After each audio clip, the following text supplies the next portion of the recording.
The National Prosecuting Authority is currently investigating 137 cases which emanate from the Truth and Reconciliation Commission.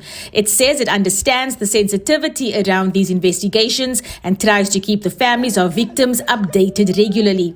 The authority says it's very important to keep the integrity of these investigations intact, but MPs expressed dissatisfaction with the information they received. You might have made a lot of progress, but the manner in which you have prepared the report is not good.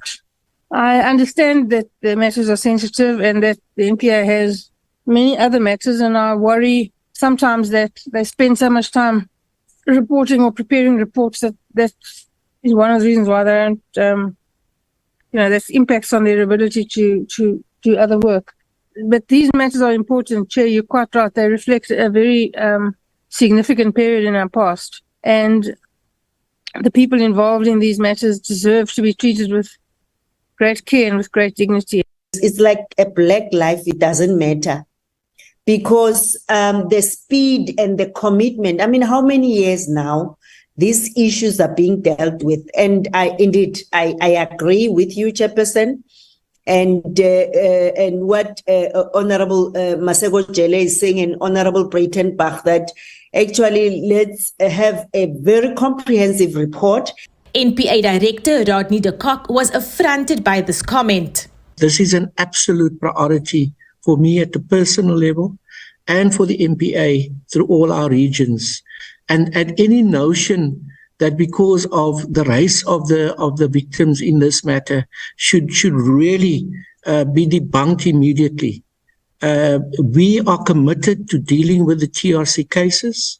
We are committed to being accountable for the work, and the emphasis in terms of what we can present to the members of the committee. That point is taken, and that's why I said up front that we will come back and give more information to the committee. So just some protection from the chair on this, please, because I just think that some of the comments that's been directed at us is not fair. De Kock says he and his team have moved significantly on these matters. He raised challenges his team faced in dealing with these cases. Among them is the lack of cooperation from departments in providing the NPA with documents, the scuppering of investigations by accused, and interference by private investigators. De Kock said well-known advocate Dumisa Nsibeza was asked to provide an opinion on the work done on TRC matters by the NPA. He did a review of how the organization is handling these cases and compiled a report which is not yet in the public domain. MPs have asked for access to this report. The NPA also faced criticism from MPs about its overall conviction rate. This was in response to its update on state capture matters. It hit back at MPs, saying the organization is in a much better position to what it was a decade ago.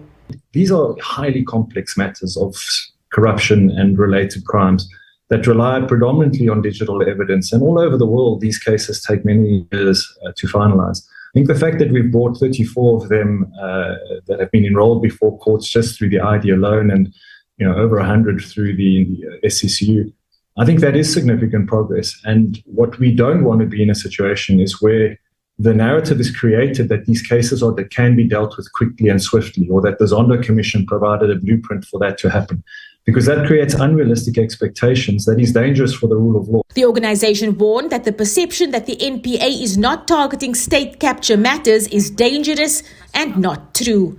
Abra Barbia, SABC News, Parliament.